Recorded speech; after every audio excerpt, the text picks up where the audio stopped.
Hi friends, welcome back to my channel. అందరూ ఎలా ఉన్నారు? బాగున్నారా? సమ్మర్ వచ్చేసింది కదండి, చాలా లేజీగా అనిపిస్తుంది. మార్నింగ్ లేచిన కాడి నుంచి ఇంట్లో పని ఇవన్నీ చేసుకునేసరికి చాలా లేట్ అయిపోతుంది. వీడియోస్ అవి పోస్ట్ చేయడానికి కొంచెం కుదరట్లేదు నాకు అసలు. ఇవి మేము తిరుపతి వెళ్ళినప్పుడు అక్కడ తిరుపతి రైల్వే స్టేషన్లో ఒక లేడీ అమ్ముతుందండి. ఒక ట్రే లాగా పెట్టుకుని అందులో కుక్క బొమ్మలను పెట్టుకొని అమ్ముతూ ఉంది. 2-3 సార్లు అటు ఇటు తిరిగింది కానీ నాకు తీసుకోవాలా వద్దా అని ఆలోచించాను. కాకపోతే బాగున్నాయి, కార్లో పెట్టుకోవడానికి కూడా బాగుంటాయి అని తీసుకున్నాను. మా పాపకి కాలేజ్లో ఎగ్జామ్స్ అయిపోయి ఇంటి దగ్గర ఉండేసరికి ఈవినింగ్ టైం స్నాక్స్ ఖచ్చితంగా ఉండాల్సిందే.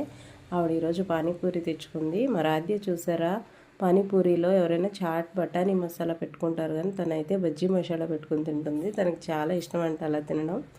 ఈరోజు అయితే నేను ఫిష్ కర్రీ చేశానండి. మార్నింగ్ అయితే ఫుల్గా తినేసాను. ఈవినింగ్ అయ్యేసరికి నాకు అసలు నైట్ డిన్నర్లోకి తినాలనిపించలేదు ఫిష్ కర్రీ.